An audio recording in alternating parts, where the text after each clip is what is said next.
Hello, everyone. Welcome to Common Groundwater, a Michigan Environmental Council podcast sponsored by CalSec. I'm Bo Brockett, your host, and I am joined today by Carlee Knott, my coworker, and a housing expert.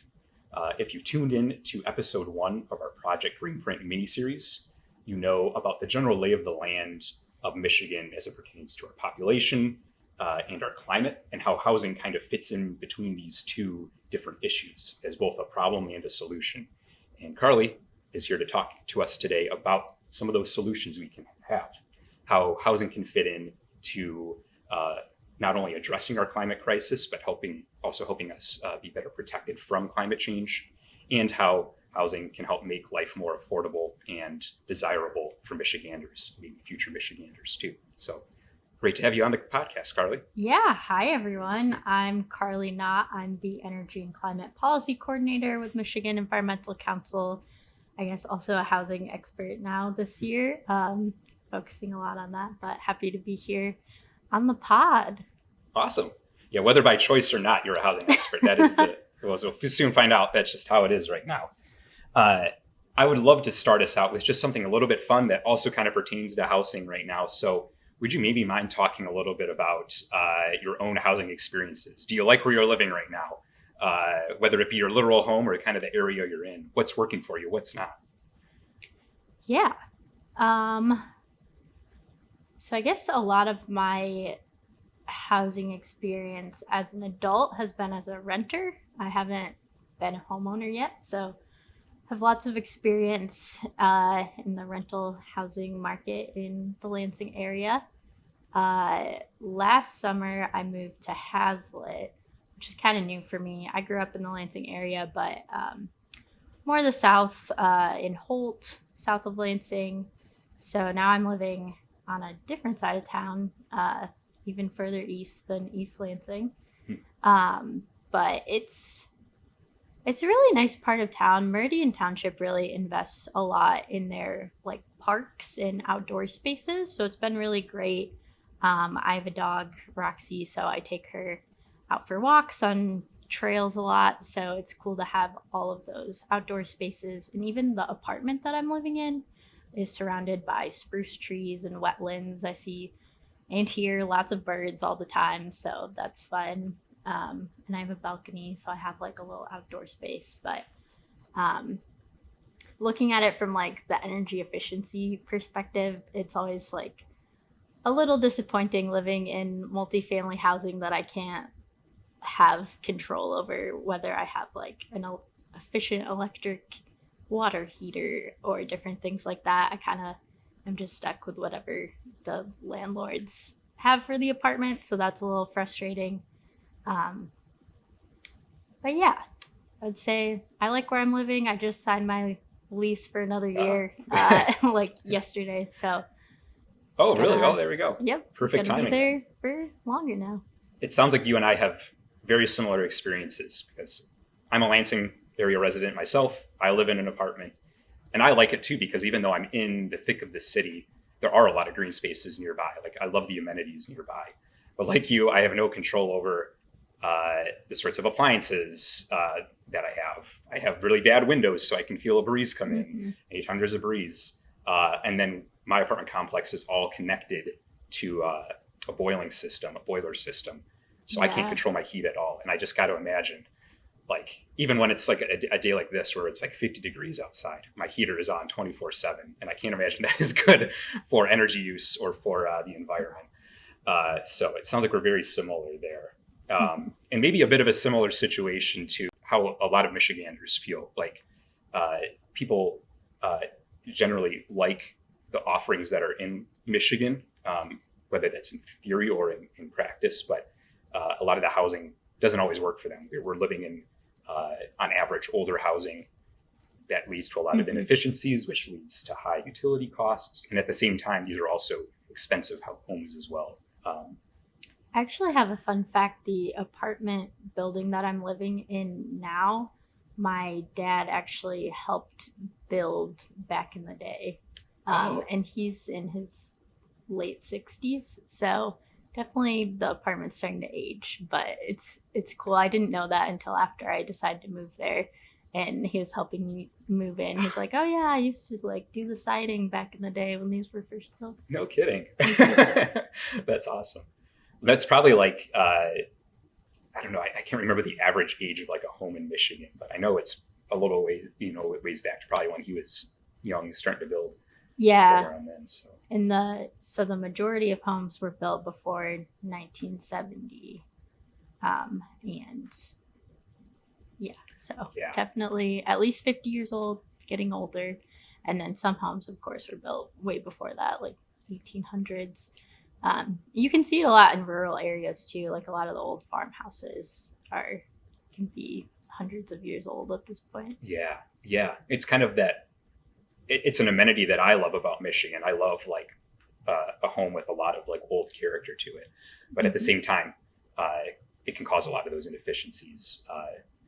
And what we talked about in our first episode of Project Greenprint was how when you have an old home, you need to make a lot of upgrades. And when homes are expensive enough as they are, whether they be apartments you're renting or a literal house that you're buying, that just only adds to the costs. And so I know a lot of your work is, at least at the time right now, is focused on making our housing better, making it more sustainable, healthier for us to live in, comfortable. But I have to imagine it feels a bit like a Herculean task when you have millions of homes in Michigan that are all on average old. Like, I guess just before we get into the details of this, like, what's like the temperature check for you? Does this feel as Herculean as it might seem to me, who's not as involved in this area? It does. I've been using the Detroit home repair program kind of as my example lately.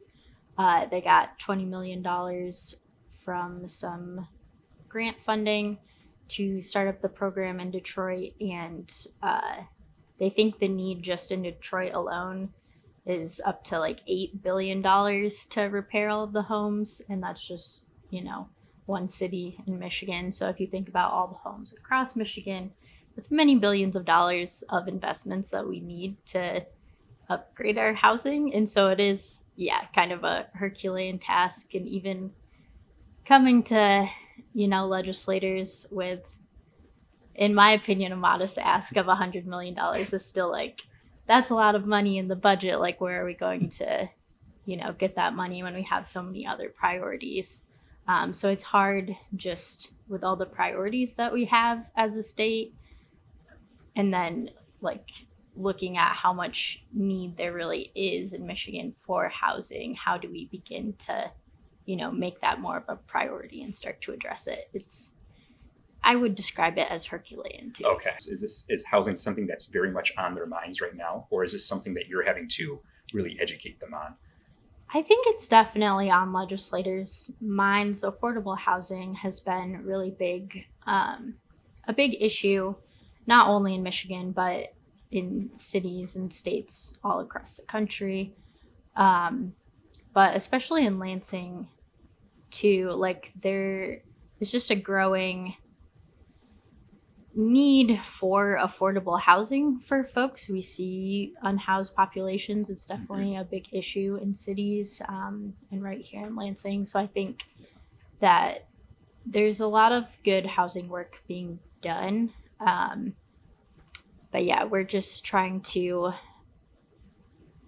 give some more awareness. Like I feel like the housing solutions focus on the supply side of like, if we just build more apartments and more like luxury apartments in Lansing, then that'll like help the housing situation, which isn't necessarily the case. I think that the housing stock, the older houses that we have that maybe people aren't living in currently, really like building up the housing that we currently have is part of that solution to addressing the housing crisis as well. Yeah, that's a great point. And even in some articles I've read, like in Cranes or even in the Washington Post, it feels like I've heard the phrase like build, build, build used a lot from like home builders and other folks who are really concerned about like our housing stock here in Michigan. But there is more of a nuanced approach than just building out willy-nilly without much thought to it.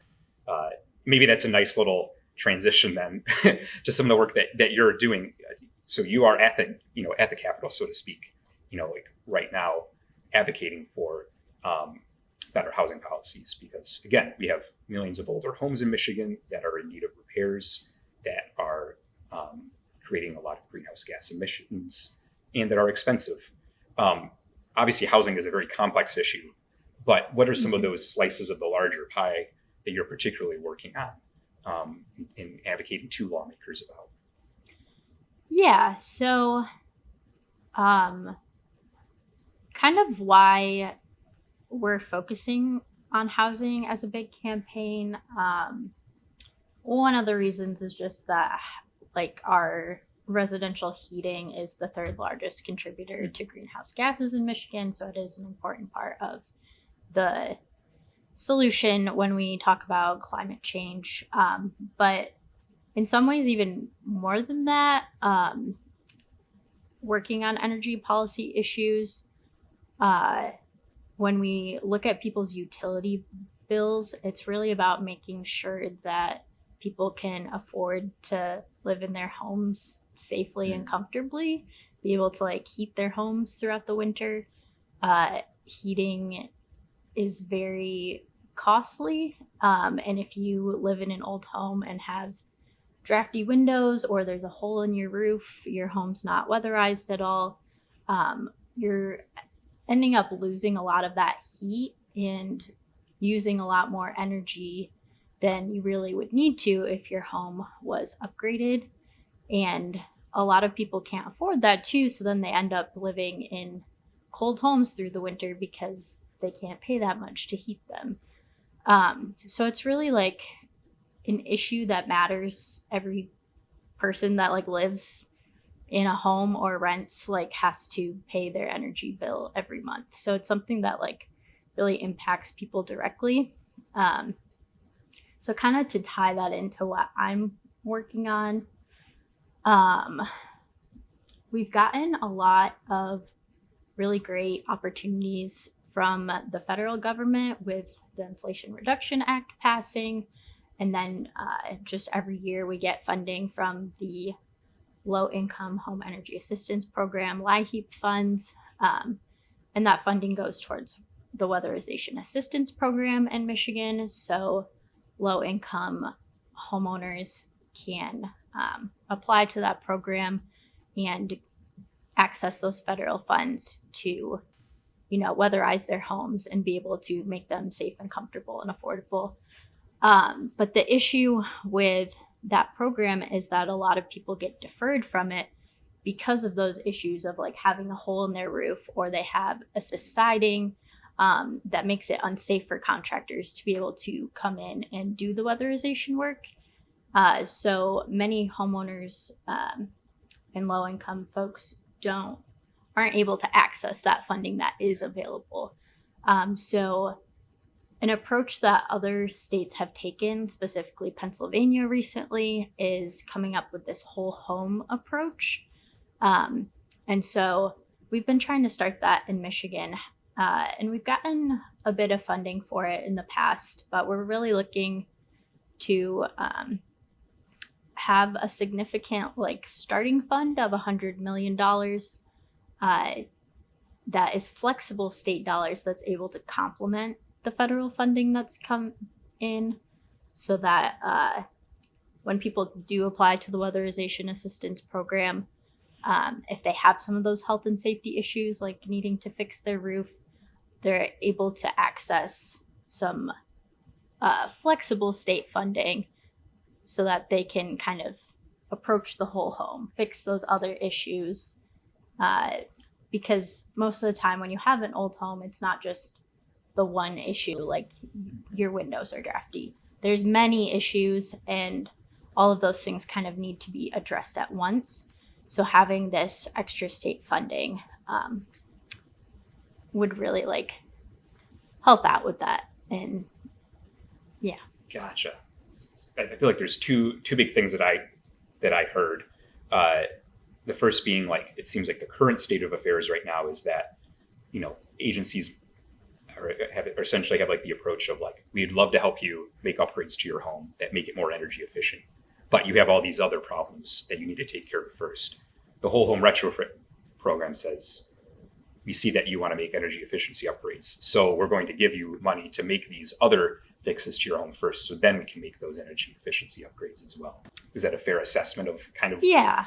what you're suggesting? And Okay. a lot of it's coordination too. Like there are a lot of these funds available for housing upgrades, but it can be confusing for people to be able to access that. So if we approach it from the whole home approach, and you have a navigator program or a website at the state that allows you to apply for all of these different funding sources at once, and then having those flexible dollars to be able to do some of the other work, is really a more streamlined way of being able to address these issues. Great. And that was the second point I was thinking of too, that I'm sure it's a bit of a resource saving mechanism too, from like the people who are applying, but also for like the people who are coordinating all these sorts of funds and contractual work too. Mm-hmm. They have it all in one place. That's great. Yeah, and I think, like I mentioned earlier, a really good example is the Detroit Home Repair Program. They received $20 million, and with that, they were able to help 1,000 homes. They're still working on it, but with that money, they were designated to help 1,000 homes. There's still 14,000 homeowners that are on the wait list in Detroit. Within the first 24 hours that they had the call line open, they received like 125,000 calls. So there's definitely a lot of people who see the need in their own homes for this help. There's just, barriers, not enough investment to be able to do this work currently. Yeah. And that is just one city too within Michigan. The conversation's flowing, but we're going to take a quick break to thank our Common Groundwater sponsor, CalSec. The Common Groundwater podcast is brought to you by CalSec, an international company headquartered in Kalamazoo that provides expertly crafted ingredients that help food and beverages look better, taste better, and last longer, all naturally. CalSec has set aggressive goals to send zero waste to landfills by 2030 and to create net zero greenhouse gas emissions by 2050. You can learn more at calsec.com. All right, we are back. Carlee, you and I were just talking about the whole home retrofit program and how you and other allies are advocating to get some budget allocations for this within Michigan. And I don't know if you have an answer for this just yet, but do you feel, and you might have hinted at this at the beginning of this episode, but right now, does it feel like, like you said, that housing is an issue that legislators are aware of and are concerned about?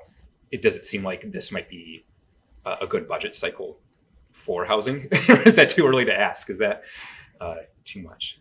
Yeah, I mean, the legislators that we've talked to their credit, have been really tuned into this issue. And like I said, it's something that like every legislator lives somewhere. They know what's going on with housing and paying utility bills. Mm-hmm. So they're very receptive to it. They understand that there is this great need. Unfortunately, this budget cycle is, especially compared with previous budget cycles when we've had the extra funding from the federal government throughout the pandemic, the state has really had a surplus in dollars.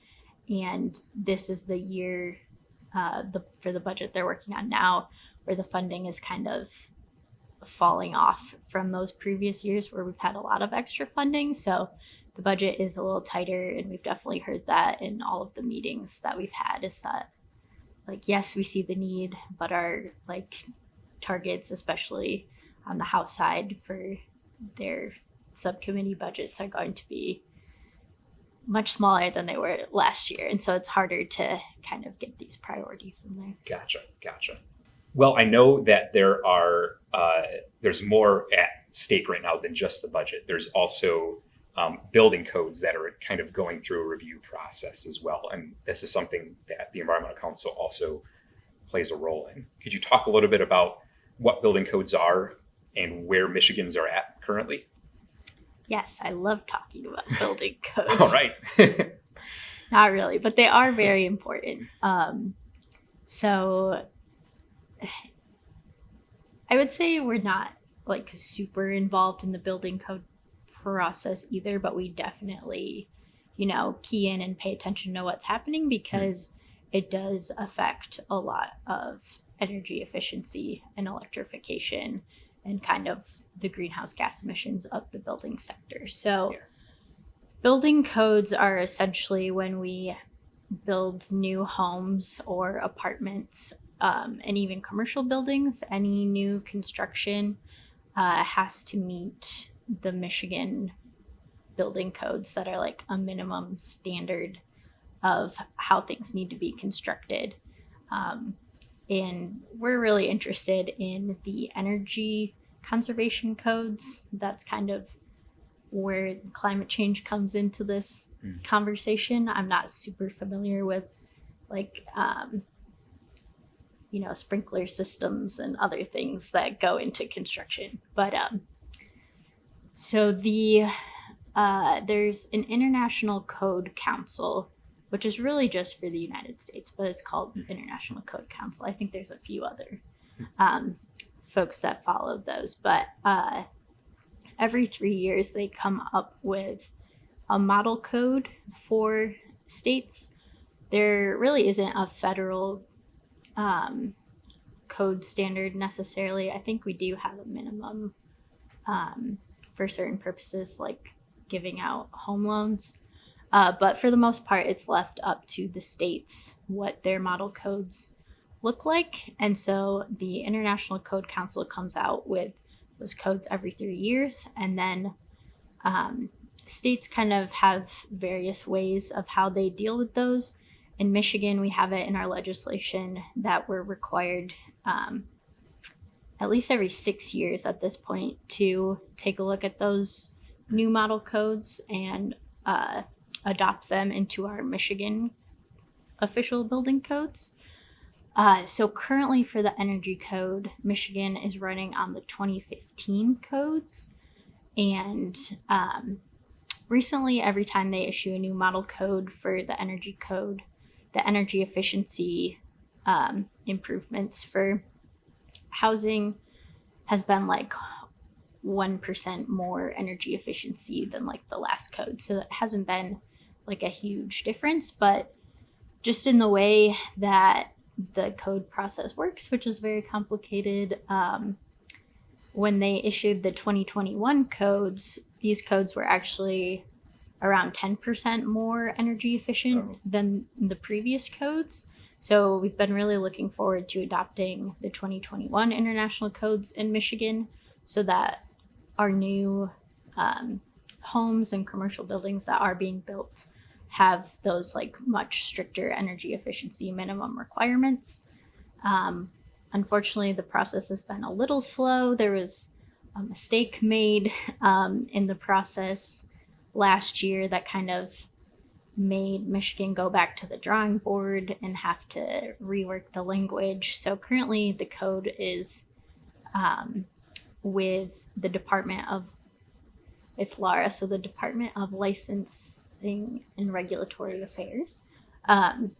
They are considering the code right now, and once they officially come up with the Michigan code, they will send that over to JCAR, which is, don't remember what JCAR stands Too many for. acronyms in the state government. Joint Council of Administrative Rules, I think it is. Okay. So it's members of the House and the Senate. They have 15 joint session days from when they get the codes to officially adopt those. After those 15 days, if they don't kind of have any like concerns about it, it just automatically gets adopted.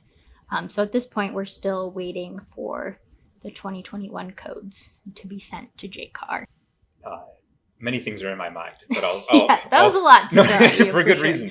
But I'll hone in on two. One is just a fun one. When you mentioned like these international codes that are kind of like recommendations of sorts for the U.S. really, and maybe a few other nations. Mm-hmm. It reminds me of sports leagues in the U.S. that like when a team like wins the Yeah, like championship. the World Series. Yeah, it's like the World Series. There's like Canada and the U.S. Like that's the World Series. You're kidding me.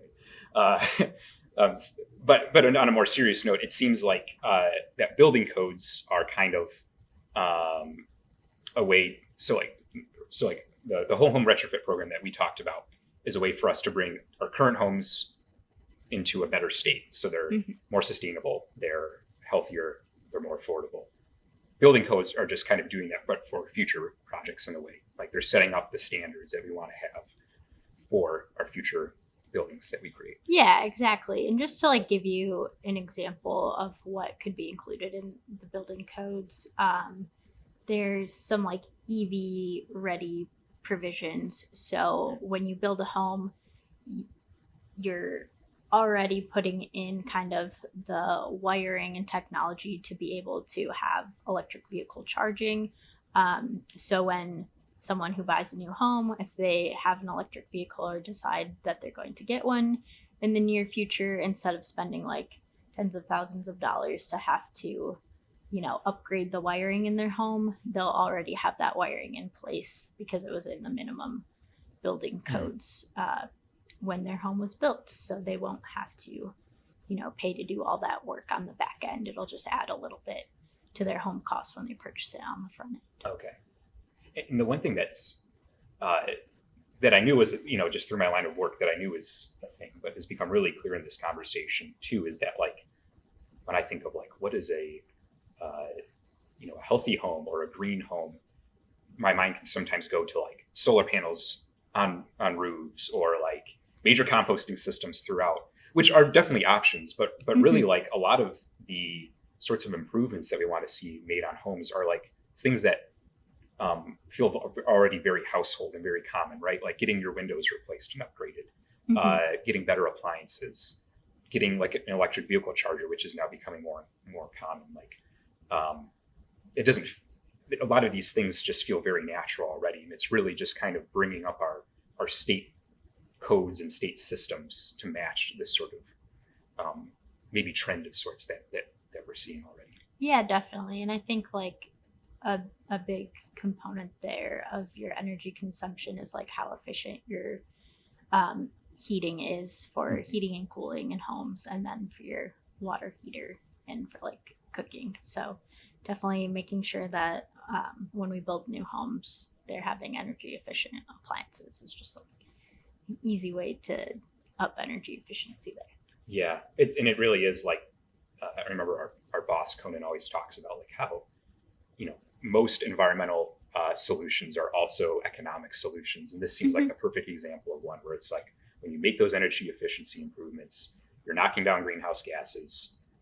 In the case of the whole home retrofit, you're like creating a better home to protect you from weather, and you get to save money in the process. It's like a really great combo. Yeah, I think the kind of return on investment is every $100 you put towards energy efficiency improvements, you get $300 back in your pocket. So yeah, definitely economic and better for the environment. That's for sure.